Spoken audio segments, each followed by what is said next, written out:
This is a scorpion pepper from Derica's brother's backyard. Looks kind of like a flame. Gave me the idea for Dragon's Breath Mead.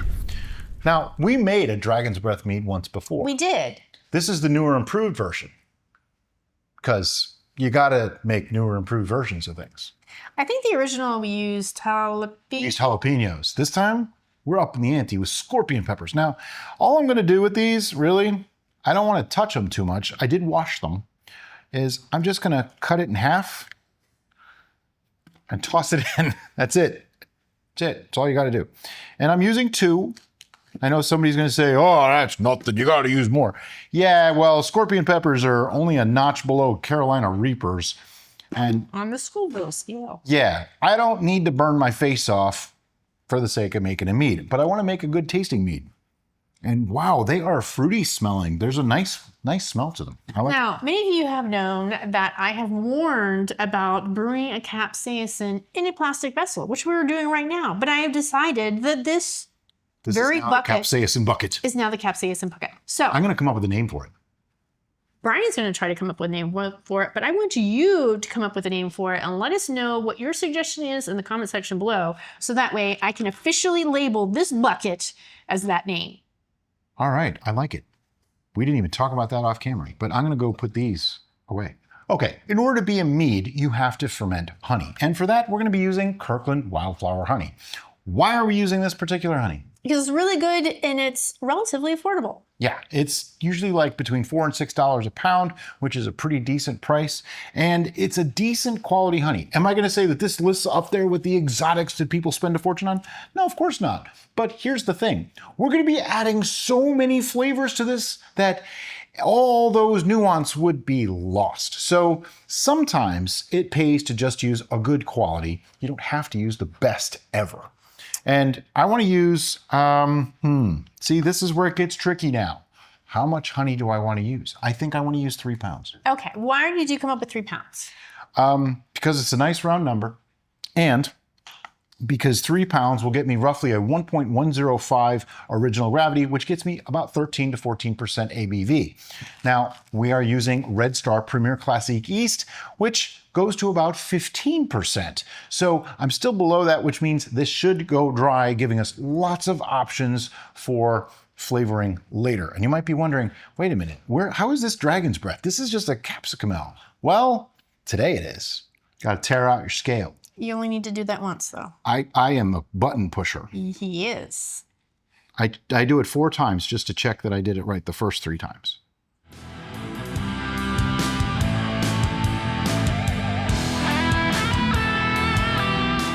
Okay, I had just a little over 3 pounds left in this container. Perfect. Now, here's something interesting. We're using a 2-gallon bucket to make a 1-gallon batch. And that's important to know, because that way when it foams up and gets really crazy active in the first few days, we don't have to worry about it spilling out and all over the place, because that extra space is fine. So Derica also thought that she was being really smart by filling our water to 128 ounces. But here's the problem. If I add 128 ounces to that 3 pounds, it's actually going to be a lower gravity than what I want it to be. So the displacement of that volume of honey would is bring us about a quart. So we need 96 ounces. So it means if I just leave 32 ounces in there, okay, we're good to go. Okay. Now, what I mean by that is the honey takes up space, okay? Each pound of honey is about 11 ounces fluid level. So 3 pounds of honey is about 33 ounces. I just rounded off to 32. So I'm just gonna add 96 ounces of water. This water is warm. It's like blood-ish temperature. And I just wanna leave about 32 ounces in here. Yes, you're gonna get a little bit of loss to just racking it and yeast falling out and sediment and things like that. And it's okay. When you make a 1-gallon batch, you usually end up with a little bit less than a gallon at the end. And that's not really a problem. It's just the way it goes. Stop jiggling.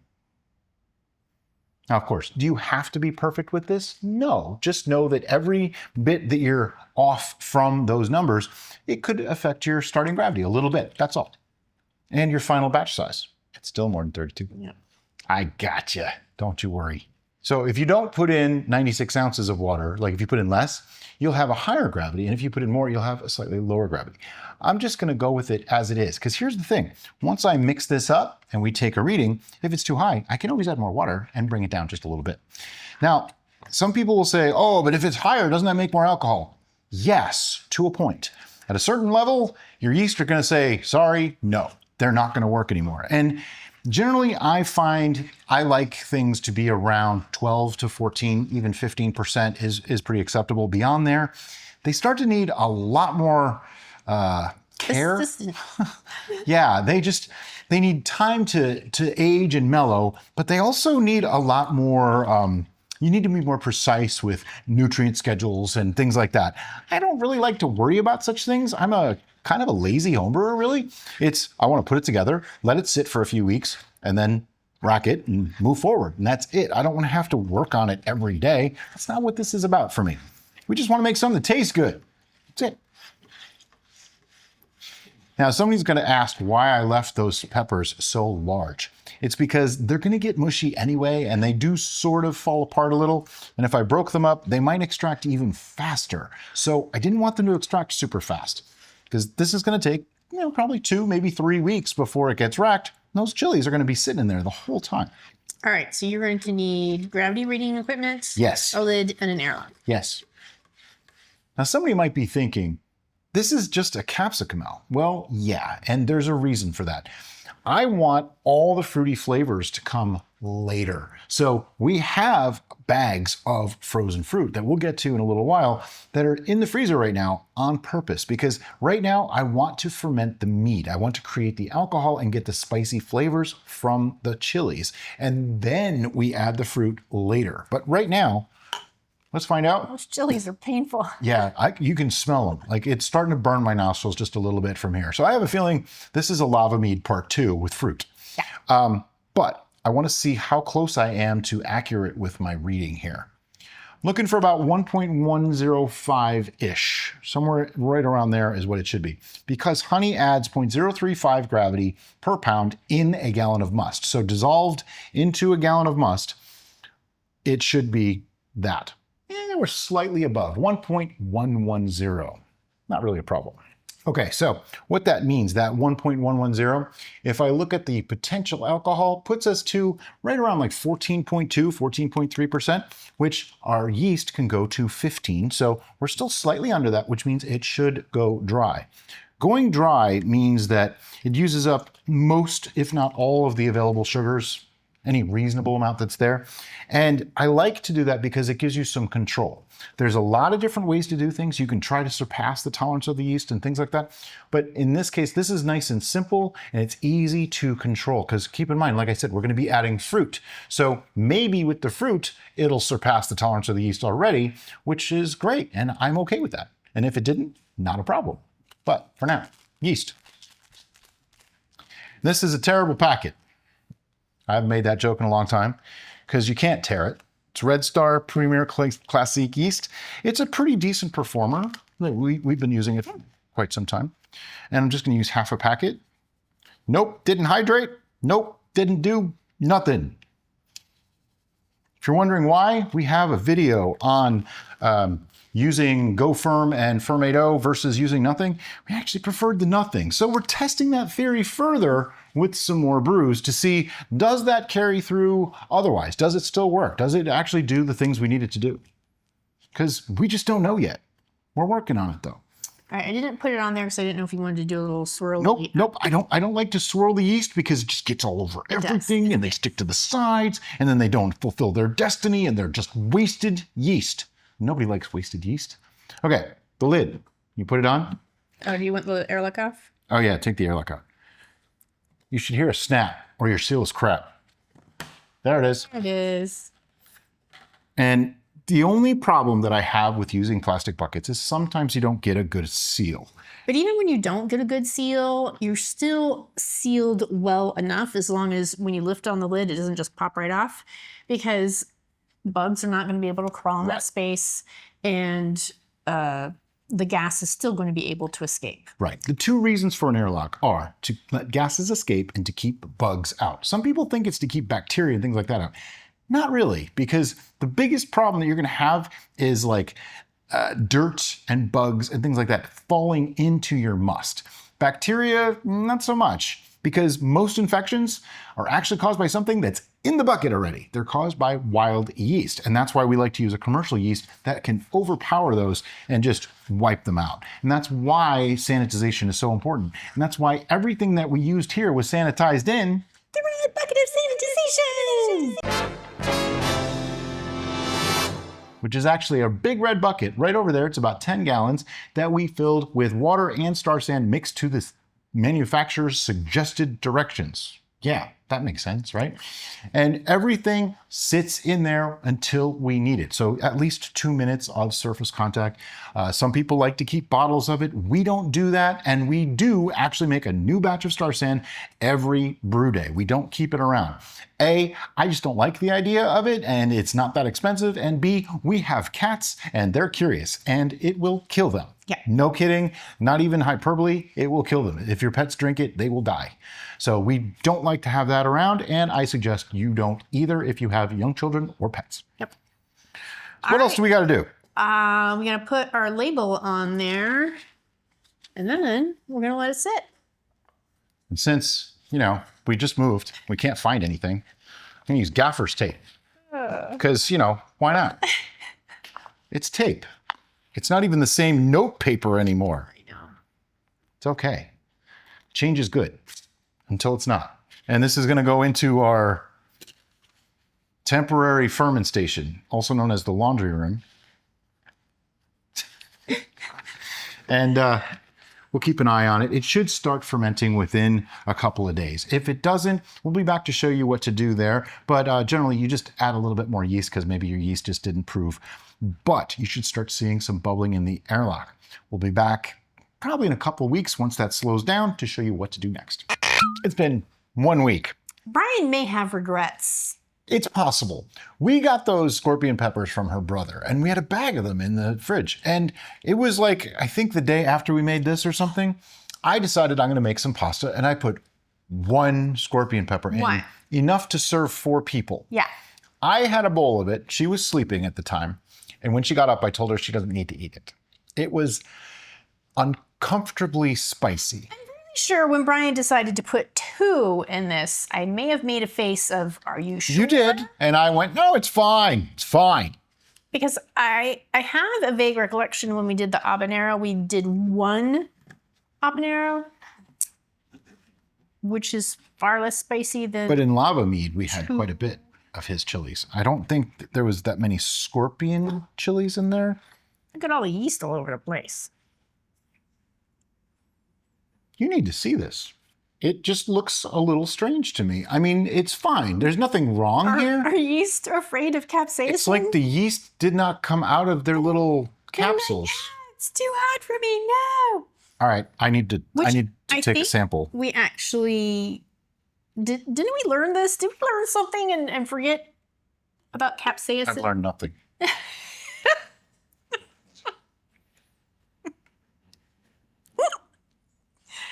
Oh, he broke me. I want to take a reading and see what it's doing. It looks like it's not doing anything. It really does. But I saw the airlock moving. Weird. I mean, I know capsaicin technically, whoa, this started at 1.110. It's working. Okay. It's at like 1.082. I don't want those chilies in there anymore. No, I don't want to come in contact with those chilies. I don't want you to come in contact with those chilies. Just a quick smell. I can smell chilies, but it's not like overpowering, and it's a nice fruity, sweet heat. Okay. I think I have to take a taste. Go for it. Okay, but I need something that I can rack through to take the taste because I don't want to eat the yeast. Oh, you don't want chunks. All right. 1 sec. So here you can see the yeast are really doing the geyser thing. So they're definitely active. It's just really strange. We've never seen them stay in their little pod form like that. Normally they dissolve. This time they're working. I mean, they're making alcohol. They've lowered it almost 30 points already, but you can see that one corner right there. Definitely geysering. Look at that. So cool. I got the rumble jar out so we have a protective layer from particulates so Brian can get a clean sample that won't be chunky. So on the smell, it has the chili smell, but it's like that fruity sweet heat. I don't know, it doesn't smell bad. Oh, you can taste that. It's hot, don't get me wrong. There's heat there. It's burning my eyes. It's also at 1.082 sweetness level. Burning my eyes. So it tastes really, really good, but quite hot. Hurt. Why Okay, then don't. Why are you doing this to me? Right now, I would say this is in the category of our lava mead. It is definitely there. There's 2. I cut them in half. Oh, you're gonna give me a heart attack. Right now, I love this. I could pasteurize and drink it as it is right now. It's hot, but we're not done. And I think that's enough chili. So let's sanitize some tongs and I'll just pick them out. Why don't you get your barbecue tongs? Just regular tongs. They're floating on top. All right, so I sanitized some tongs. I'm just gonna pick them out. Now I know some of the seeds are gonna be in the bottom, and I know people are gonna freak out that they're still extracting, and well, they are. Not much I can do about it now. Don't let that liquid touch you, it'll burn your skin right off. But anyway, we're gonna put this back into a fermenter. Oh, it's in a fermenter. It is in a fermenter. Anyway, we're gonna put the lid back on this and set it back in the fermentation, which is also known as our laundry room right now. I did say we're gonna put it back in a fermenter first, that's why she was laughing. And we're gonna throw that away, and we'll be back in a week to see how it's doing then. All right, it's been another week, and the chilies have been removed because it was getting a little spicy in here. Let's take a look and get another reading on this guy.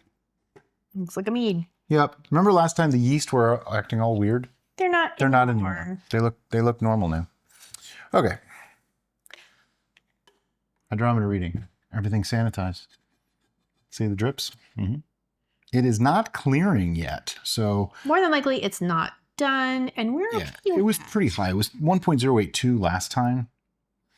And this is only, 2 weeks at this point. So as long as it has progressed down below the 1.082, we're completely fine with its progression. Not moved a lot though. Wow. Did it move at all? Yeah, it moved a bit, just not as much as I thought it might. 1.058. Okay. Now we do know through further research that capsaicin, which is the spicy note in peppers and chilies, is a retardant on the fermentation process. So that could be the main reason why our fermentation process is going slowly. Slowly is okay. Stopped is no good. But now we're going to add our fruit, and our fruit was frozen. We have been thawing it in the refrigerator for a couple of days, but it's still super cold. Yep. And this temperature decrease is also going to slow down the fermentation process, but it shouldn't cause any damage to our yeast. No, it'll be fine because it's above freezing still. So worst case, it's going to mix with the temperature that this is, which is like 75 Fahrenheit. So if this is 35 Fahrenheit, it's going to fall somewhere around 40 to 50 degrees. It's totally fine. Within a day, it'll be back up to temperature and it'll just start fermenting again. Their sugars plus the dilution that they're going to cause within this mixture may actually, in the long term, help the fermentation process.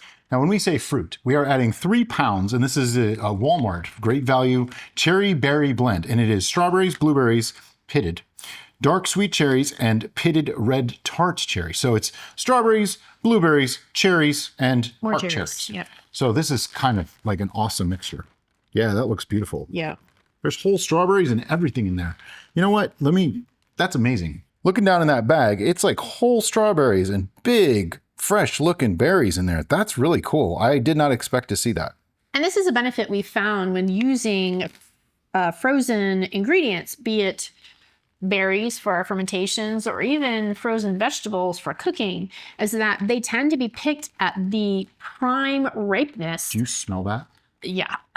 And then frozen immediately. So that way you actually often get a higher quality in a frozen product than you do in a fresh product. Now, before anybody asks why we didn't just put the fruit in at the beginning, you totally can if you want to. I wanted to get the fermentation going, and realistically, I wanted to check it just with the heat from the peppers. Yeah. We also wanted the ability to remove the chilies without over extraction, where if they were in there with the fruit, it would be more difficult to make sure we got all the chili pieces out. I know some people are going to freak out over oxidation, but I want to get all the juices out of this bag. There's a lot of juices still left in the bag. Oh yeah, it's like... That's quality stuff. We paid for that really juice. We want that juice. Exactly. So I'm just going to risk a little bit and see what more I can get. I mean, look at the color. See? Yeah. That's juices. You don't want to waste that kind of stuff. And that's part of being a home brewer, is knowing when to do it and when to quit. And there's still more in there, but I know when to quit. So you got to know when to hold them and know when to fold them? Pretty much, yeah. Know when to walk away? Know when to run. Absolutely. Right now I'm folding in those berries. The jokes don't get any better. I'm really sorry. We think they're funny. Hopefully you do too. But it changes the color so drastically. You know what? Goodness. I need to get another reading right now because I have a feeling this just went up. And this just went up. Dilution plus sugar. So. Oh, wait till you see this. Oh, that's fantastic. And this is without much extraction. Yeah. Look at that. We know that color is going to get even better than that. That's so cool. And yes, I know people joke about how many red beverages we make, but it's really pretty. And it's Brian's favorite color. It is. Red and black are my two favorite colors. I'm going to guess this went up slightly, even though we did dilute. And I would be wrong. 1.052. All right. Let me check the bag to see what kind of sugars it's saying we are adding. They're all berries. Probably not much. Probably not much, yeah. So it says that there are about 9 servings per container. Yeah. And each is 12 grams. Serving is 12 grams of sugar. So that's 108 grams of sugar. That's like under a quarter pound. Actually, it's just about a quarter pound. Using the calculator teacher said I would never have handy, let's just see what that can do. 108 divided by 454, which is number of grams in a pound, gives us 0.237 pounds times 0.046, which is what sugar does in a pound, in a gallon. 10 points. So it could potentially mean 1.4% alcohol difference. So not going to worry about it. That's if every last bit of that sugar got extracted and used. I don't care. It really doesn't matter that much to me. We started at 1.110. This is going to probably be like 13% when it's done anyway. So 13, 14%, somewhere in that range. It's totally fine. Still going to blow your face off because of the amount of chilies in there. If you're an educator or a parent and you cringe each time Brian makes that joke about the calculator that his teachers said he'd never have, remember, he still needs to understand the basics of math and the orders of operation in order to use that calculator. Otherwise, it's not going to give him the right results. Yeah, anyway. Like the formula for ABV, a lot of people get it wrong because if you see it, it's in parentheses, SG minus FG, starting gravity minus final gravity, multiplied by 131.25. It's, if you just plug those things into a calculator, some calculators are smart and will do the order of operations properly, but many won't. So if you don't get that sum first, which is from the subtraction, and then multiply by 131.25, you're going to get a vastly different number. Yeah, you're going to get the wrong number. By the way, if your lid doesn't snap, your seal seal's crap. Yeah, I think our seal is crap anyway, but yeah, these buckets don't seal well, and I don't care. A word about that. As long as no bugs can get in there, which they can't, and the gas can still escape from some orifice, which they can. Orifice. Then it's okay. Just relax. Hey, it's still bubbling, so it's all good. Yeah. So what are we going to do with this? We're going to let it sit. Probably like 2 weeks, because I like to let fruit sit 2, maybe even 3 weeks. Yep. So that's all I got. All right. See you then. Okay, it's been 2 weeks on the fruit. Let's see what it did. Oh, look at that nasty fruit. But what we're looking for is mold. That's really what we're looking for. Mold and things that should not be there. I don't see any, but let me take a closer look. Those particles you may have seen in the close-up are actually just they're pieces of yeast, really. On the top. Yeah, it'll collect on the fruit during the fermentation process and not settle to the bottom. So zero mold. Your bottom's on your top. Zero mold, zero teeth, zero hair, nothing to worry about, nothing untoward. But we do have this lovely red color. We have a thing for red meads. Somebody do. made fun of us a while back for it. I don't remember what it was. I don't care. I like berries. Berries make red. Lots of things make red. Lots of flavorful things make red. Now, we were concerned about, not concerned. The main reason for taking this reading is to make sure that fermentation is done, or at least very close to it. And I'm going to call 1.000 as close to done as we're probably going to get. This has been on the fruit for 2 weeks.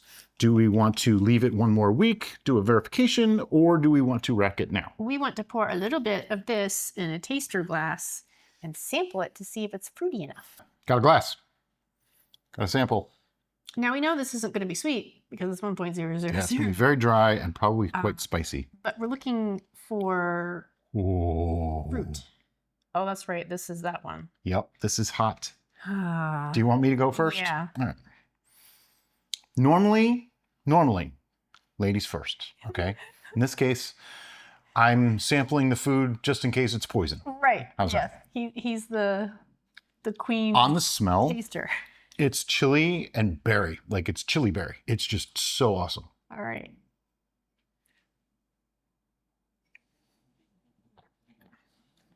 It's spicy. Is it going to be painful for me? Am I going to have regrets? The chili for the people. The chili is stronger than the berry, but it's powerful. It gives you dragon breath. That's why we call it that. You'll have dragon breath if you drink some of this. Yeah, I think it needs more berry. More berry or more extraction? Let's leave it on there for okay. another I'm week. just going to give this a quick little, poke down a little bit. I'm not really mixing. Well, I guess I am. What he's trying to do is have the top layer get submerged so that way they don't dry out. Mm-hmm. They look really great and moist now, but we want to make sure just in case. Yeah, and generally speaking, we go 2 to 3 weeks when we're extracting from fruit. These were frozen when they went in. It's been about 2 weeks. Yeah, we could probably go another week. We could go another couple weeks if we really want to. I'm just pouring the sample back in very carefully so as to not oxidize. I am going to re-sanitize this lid because if you notice, I had to hold it with one finger on the bottom and I don't want that to come in contact. Oh. So after I'm re-sanitized and my airlock is refreshed, we're going to seal this back up and we'll see you in another week. Okay, so this has been sitting on the fruit for 3 weeks now. I think we just left it an extra week just because why not? So now we're going to get it off that fruit. Whoa, it smells good. I smell fruit. I also smell the chili. If we're going to rack this though, you want me to take a reading? Yep. So before we rack it, we're going to take a reading. Do you want to use the rimble jar to take your reading? Yeah. We're going to take a reading just to make sure nothing changed. It was at 1.000 last we checked it. It's probably going to be there or very, very close to it again. Oh, look at this color. That's beautiful. It actually dropped a little bit, 0.996. I'm okay with that. All right, so now we have some decisions to make. We are obviously going to rack this, but what are we going to rack it to? A fermenter. Okay, we started with basically a 1 pound batch added fruit. So we probably have just slightly over a gallon. When I say 1 pound, I meant 1 gallon batch. We probably have slightly over a gallon here. Well,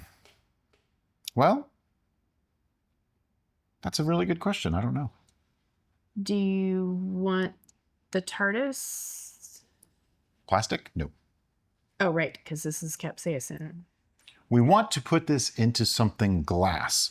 My guess is that with the amount of fruit in there, we're gonna end up with like 1.2 to 1.3 gallons. So we're just gonna use a standard narrow mouth 1 gallon, which is actually 1.2 to 1.3 gallons. All right, so this is what I meant, just a standard 1 gallon carboy. So we're gonna go ahead and put our sample in there because everything's been sanitized. Carefully, so as not to oxidize. Shouldn't even hear it pour. And we're going to use our rimble jar as a barrier for the fruit goop. Did we talk about the rumble jar at all? The rumble jar is basically a sieve, okay? It's used for making cold brew coffee. That was the original intent. It's just got micro perforations on the sides, so it lets the liquid in but keeps the big stuff out. It will not prevent lees from coming through because it's usually microscopic, but it does stop like the big berries and stuff like that. As soon as I get it going, I'll take that from you. Yep. All right. And as always, we have our destination lower than the source. And we'll see you when we're done racking. Okay, so we have our fermenter. Notice how far up we got on that. That's perfect. That's why we love doing things in a larger container to start with, and then working down to a 1 gallon for the final batch. And then we're just gonna put an airlock on it. I have my notes. It's gonna go back onto the bottle. Fancy notes, right? Masking tape and paper. And this is gonna go back into our pseudo fermentation, our for the time being fermentation, which is also our laundry room while the studio gets built, and we'll be back in another week to make some adjustments to it. Okay, so it's been 1 more week after we racked it, so it's settled out and everything like that. We are going to rack it again. And you might be wondering why we're doing so much racking. Well, this time it's because we need it to be in that pitcher, but it's also to get rid of some of the fine particles and sediment that inevitably, there's a fine chalky layer at the bottom. But our racking system for now is a stool that we put behind the table. Because your but not much longer. Has to be lower than your origin source. Sure, yeah, that's the word. Because we're still in our living room right now. But tomorrow the AC goes in. But by the time you see this, it'll already be there. So the final tasting, they might actually get to. Oh, I'm not saying anything else. Don't jinx it. I'm not going to jinx it. All right. All right. So we're just going to rack it. Yep, you've already done that, so you've probably already seen this. Okay. We've racked, and my gosh, we got a big bunch of product here. So. Yeah, we're probably going to end up with more than a gallon of this one. Yeah. Oh, you probably don't want that much for a first taste. Nope. So, as you know, this is a capsicum ale, meaning it's spicy. Yeah. Which... It's more spicy than she would probably prefer. Someone may have got a little zealous with their... I don't remember how many scorpion peppers I put in. I believe 2. Oh, 2. Just 2. Scorpion peppers. Yeah, no big. Taste it. It's also very dry right now, like 996 dry. You can smell the chili, you can smell the berry. Ooh, that is spicy. You can feel the chili and you can taste the chili. I taste berries. I appreciate capsicum. I appreciate capsicum ales much more than she does. So here's the thing. When you make a capsicum ale, and in my opinion, methaglins are the same way, you want it to be sweet, like very sweet. It's kind of like having something sweet along with something spicy, or like how they serve you sour cream with chilies in Mexican food. Because it has a similar cool concept. coating sensation to counter the sharp spiciness. It makes the fruitiness of the chili come forward rather than the heat. Yeah. And the heat gets toned down a bit by the sweetness. Right. So if we could enhance the fruity note of the chili, that may bring forth the fruity note of the berry and not just berry, everything underneath the heat. So my concept, sure. You know what I was saying. Yeah. Berry and berry. Berry and berry. We don't want to bury the berry. Yeah. Buried berries or berry. Poor Barry is watching this right now going, shut up, Ryan. Berry is berry. I don't even know what I'm saying anymore. I don't know what you're saying either. It was funnier in my head. So yeah, at this point, like I say, it's probably going to end up sweeter than you would think. Like a lot of our stuff seems to be coming out around like in the teens, 10 teens, like 1010 to 1020. And he's talking about the gravity reading. Yeah, final gravity readings. Sometimes we're 1020 to 1030-ish, but most of the time, not much higher than that, really. This one might be higher than that, just to make it work really, really well. And it's all about balance. Right. We're trying to find that balance between the sweetness and the berry notes and the capsaicin. So you have to adjust it. It's not this one-size-fits-all kind of scenario. You have to tweak the flavor profiles so that the different ingredients are working together rather than fighting or competing against each other. We still got honey. We just watched that movie the other day. It's made from honey. You gotta laugh. Honey. Smack you. It's made from honey. One of my favorite movies. If you don't know what movie I'm talking about, somebody will leave it in the comments. I'll leave you guessing. But most people know, I'm sure. Anticipation. There's another one. Yeah. Oh, it tones down the chili smell. It's still probably not very sweet. I probably put that to somewhere around like a 1.008-ish. Is it helping?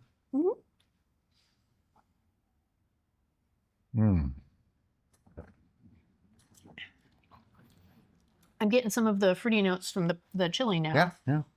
I'm still not getting berry. I get a little. I get it more on the after. The after is just... It needs a lot more sweetness though. It's also feeling a little thin. It is. Which we might end up doing something else. Yeah. Yeah. But it needs significant sweetening.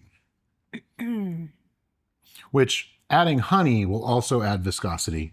So that's why I want to get it to the sweetness level first. Yeah. And then decide if we want to do something else. And this is, to me, this is the most important part of the brewing process, because if we just took it out of the fermenter as it was, put it in bottles, it's not something that a lot of people are going to appreciate. Yeah. So if you know you can make adjustments, why not make them? And that's what we're doing now. Yeah. Fine tuning. And a lot of times you may have a preconceived notion of where you want your brew to go, and your brew may change your mind. So be flexible and take tastings. Take the time to adjust it and let the brew tell you what it needs rather than just forcing your will on it.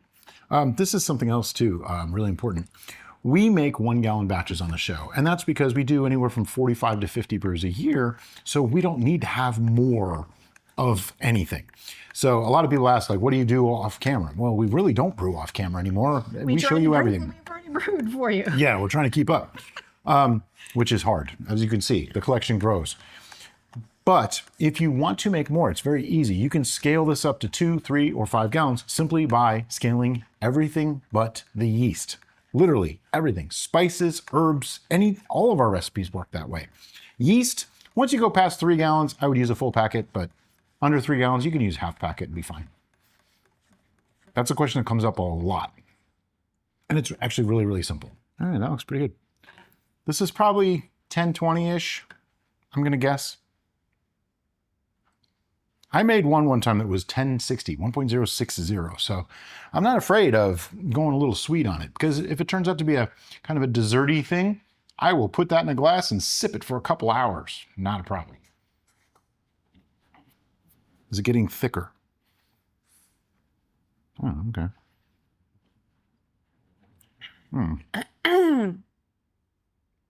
I don't get the pain until the very end, and then like shoots up my nose. It still needs more sweetening. But I'm starting to get more of the fruit. Yep. Finally taste some honey too. I didn't taste any honey until that last taste. That capsaicin, man, it stays with you though. Yeah. Okay. I forgot what I was doing for a second there, and I was like, oh wait, that might be a lot. The thing about doing it the way we do it is you can always add more, but you can never take it away. Yeah. So you don't want to overdo it. A few points too sweet is probably not a problem, but if I just dumped like 2 pounds of honey in there without really testing it, I could be ruining it without even realizing. And then you got to go through diluting it or adding something to it. Or, by the way, you're gonna do the mixing. By the way, this comes up a lot. If you make something that is just so hot you can't drink it, it's just ridiculous, you cannot consume it, the easiest way is to dilute. Take another mead that is like neutral flavored or even similarly flavored without the capsaicin, mix them together. Now you just took that heat level down by half. It's a really great way to do it. Also works for things that are too sweet. Take a dry mead and a sweet mead, mix them together. Now they're half as sweet or half as dry, however you want to look at that. The trick though is you definitely want to get all that honey mixed in, because if you don't, you're not getting a true representation. And the last bottle that you make, or the last bit, is going to be ultra sweet. Yeah. Now, because we are back sweetening with honey, we are going to need to pasteurize this. Yes. Absolutely. Or stabilize it in whatever your preferred method is. Yep. Some people prefer to use chemicals. We just pasteurize. Starting to smell more berry now. My nose is running, so I don't know. Yeah, your palate's probably already ruined. we do the capsaicin last on purpose because basically nothing else tastes the same after you have a capsaicin. Sounds like it's getting good though. Mm-hmm. I'm getting the honey note and the berry note, and I don't get pain until I swallow. Okay, I want a little bit more sweetness, and we're gonna have to add some tannin. All right, we're gonna take a pause while this happens so I can go blow my nose. Okay, it's mixed in. Time for another taste. I'm giving semi-healthy pours because we have over a gallon here, so. Yeah. I want to put it back into a 1 gallon container, so I don't want to have too much over a gallon. Okay, on the smell now, definitely get the floral notes of the honey coming through. I'm getting honey. I'm getting a nice sweetness. The berry sweetness is there, and I smell the capsaicin of the chili. I was able to swallow it without wincing that time, but it stays on your tongue, and the drier your mouth gets, the more ouchy your tongue. This is lovely. Okay. However, it does lack a little, like it's kind of thin. Yeah.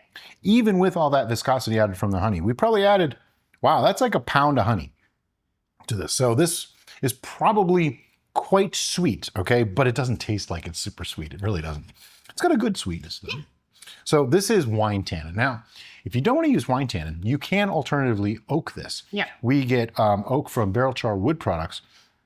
And for this, I think the French oak medium toast would be beautiful. I know that's like my favorite one, but it would actually add a really nice flavor component to it. Yeah. We're going to cheat and use wine tannin, which is basically the same stuff, just ground down. Sure. It extracts a lot faster. Oaking it is going Half teaspoon, by the way. Oaking it is going to give a lot more flavor and a lot more complexity, where this is basically just going to up the tannin level. Right. Well, I mean, this does add a little bit of the same notes, but not as much. Not as much. Not as a noticeable amount. Right. But it's not something that we can taste immediately. It takes a little while to extract. So that's why I do it like a half teaspoon. I don't think it needed a lot, but a little bit. It doesn't hurt. Now, it's a clumpy mess to add, so we're going to stir it in as much as we can. I think I did. But we are going to, I'll go ahead and talk about the procedure from here on out. Yep. We're going to go ahead and rack this back to a 1 gallon fermenter. Any extra, Brian has already volunteered to drink. And then we're going to do our full gallon pasteurization method. I'll make sure to link that video in the description below, where basically we just have a big pot that we can submerge our fermentation vessel in with the airlock still on, and we use a sous vide the sous vide method. An immersion circulator is actually the device. So that way we can have it at a constant temperature to correctly pasteurize. 140 degrees Fahrenheit internal temperature for 22 minutes. That's it. But yeah, we have a video that we have to make for our VIP club. After this, we call it the wrap up. We do it every time we do a brew day. And I am going to have a nice big glass of this during that because I'm seeing this is more than a gallon. So with that, we're going to let this sit, as she said, and we'll be back next week to give a tasting. But before we leave, we're going to go ahead and give you our final gravity reading so that way you know exactly how sweet we made this brew. How sweet it is. I'm guessing like 1044. I could be wrong. It might be sweeter than that. It could be less. The capsaicin throws it off. Yeah. Makes it very hard to gauge. And that's why you can balance as you need to. Huh. How much do you hate me right now? Oh. 1.044. I'm not surprised. Brian. I do that a lot. What's this? Where I'm just like numbers? 42. Well, this isn't just numbers. That's taste. That's being able to discern the flavors. And transferring that to a numerical marker. That's where I can't. Yeah. All right, so let's take some notes. Again, we're going to pasteurize this in our racket and pasteurize it, and we'll be back next week. See you then.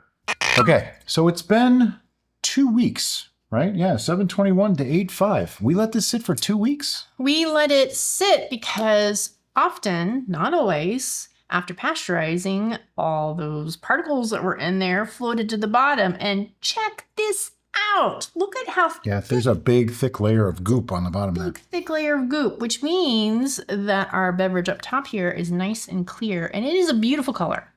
So let's find out just how beautiful this color is. We're going to take some... Oh, It's beautiful. Wow. That's birdie. What was that? Hey, I can slip into... That is some ruby color. I mean, that is beautiful color.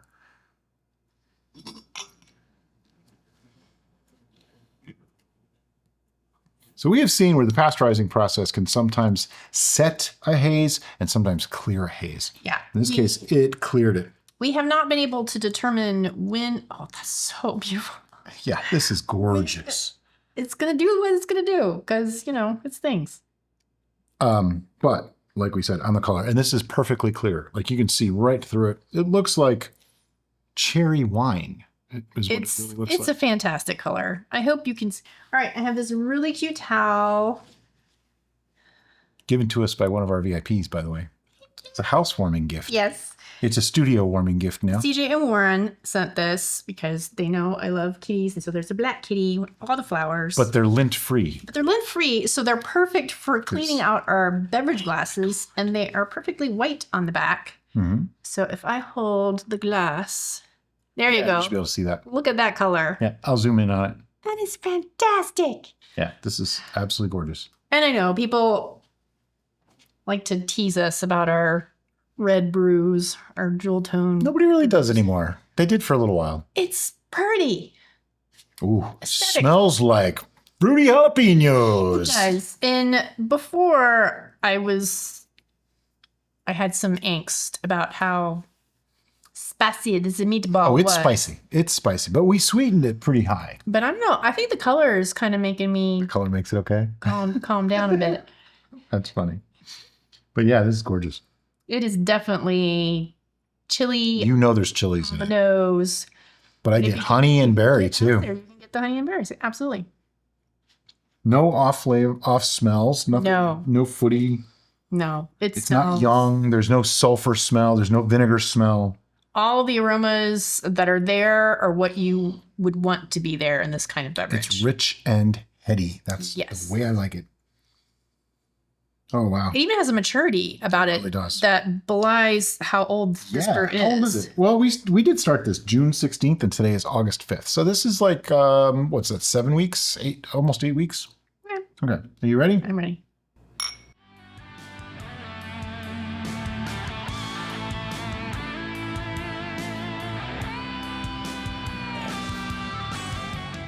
Tastes like hot strawberry jelly. That's what it tastes like. Hot strawberry jelly.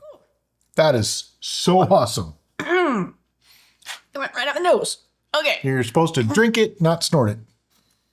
You didn't. It just This. in the mouth, I'm getting the fruity, honey, yumminess. And then. And then you swallow. And Oh, I get the chili creeping in. If you hold it in your mouth for a little bit. I did the Derica chew you did? and everything. Oh, okay. Because I got fruity honey, It's and then it started to back in the back there. get a little mean. when it gets Angry. the claws out. It's lovely, though. It hangs on, too. It's It does. surprisingly long. power. Yeah. Yeah, surprisingly long finish. The level of flavors, though, is just so amazing. It's very powerful in the chili, but very powerful in the honey and berry as well. Okay, you saw that, right? I was swirling around in there and everything was wonderful, and then I swallowed and I just... It hurt. It hurt. It got me. What I also really like is the viscosity level. Yeah. It feels thick. It's coating. It's rich. I don't want to be that person. Uh-oh. So don't Just don't yell at me. I'm not going to yell at you. You have to make comparisons. That's like, we're trying to convey to you something that we can't physically share with you, right? So the essence of berry that I'm getting on here before the pain sets in reminds me a little bit, not quite as much, but a little bit of Marion's mead. It does. Well, it's the same berries. Oh, yeah. But I didn't think we got as berry-rific as they did. Oh. This time I think we did. This was nice. Did we? You know why? Did we double berry? We doubled. We double berried. No, we didn't. What the heck? You know what we did, though? We put the berries in after. I think the first time we made this, and even in the other one, we might have put the berries in during fermentation. Okay. We may have to revisit that. We did a video where we did fruit before, during, and after fermentation, and before, during, or both, or something like that. We determined there was really no difference. I'm going to have to disagree with our findings on that because this has got some there is nice a difference. berryness to it. And the difference, just let me explain. What I believe the difference is that during fermentation, it's going to emit those volatile aromas during a very active fermentation. It's possible in our test, we didn't have a super active fermentation, negating that difference. Also, I think it depends on what you're fermenting. Absolutely. I don't think all fruit across the board are going to react the same. Yeah. But I think my hot strawberry jam reference was pretty darn close. Man, it's like jelly with hot, spicy notes in it. I love it. Just fantastic. Woo! I can't help but shake it off. That said, I probably could have done just as well with one scorpion pepper. Yeah. Some people really like to make these things super crazy hot. Go for it if you really want to. I personally think this is on the edge of any spicier than this, and I would not like it. Yeah. Like this is up there with, what was the one that we made? Lava mead. Lava. This is up there with lava. It's very close to that kind of level. And the berry, I would probably have to pass on this. It's got such a complex level of flavor. But it's really awesome. In the mouth for me, it's lovely. And it's not until it gets farther back in my throat that it really starts to hurt. Now, I have the permanent saliva thing going on now. Your mouth just starts dripping. It's like, nah.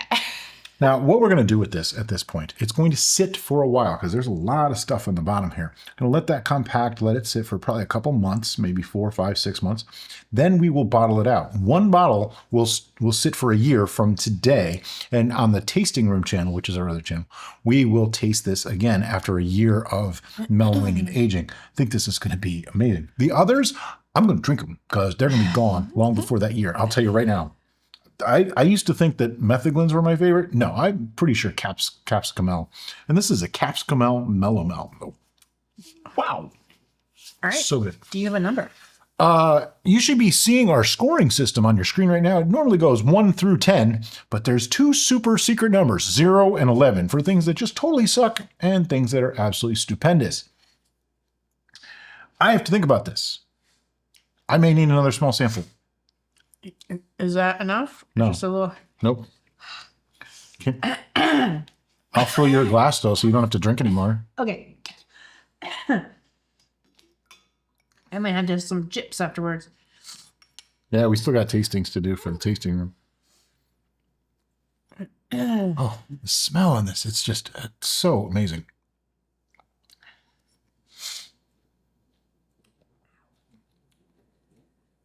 It's a spicy meatball. It really is. But it's not just spice. And that's the kicker. It's not just pure heat for the sake of heat. Yeah. Instead of chips and salsa, I would want to pair this with chips and guacamole. Because I think the cooling effect of the guacamole would help counter some of the insanity that's going on in my... I'd pair it with my crack dip. Your crack dip? Which is spicy. It's basically spicy ranch. Spice and spice. It's awesome. Anyway. I have a number. I do too. 1, 2, 3, 10. 8.5. This is a 10 for me. It's not an 11. Here's why it's not an 11.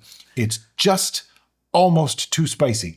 If it was just a touch back spicy, this would be an 11 for me. I love this. Like you're like a 1.5 scorpion pepper rather than 2. No, I think 1 would be good. I think with 1, this might be an 11 to me.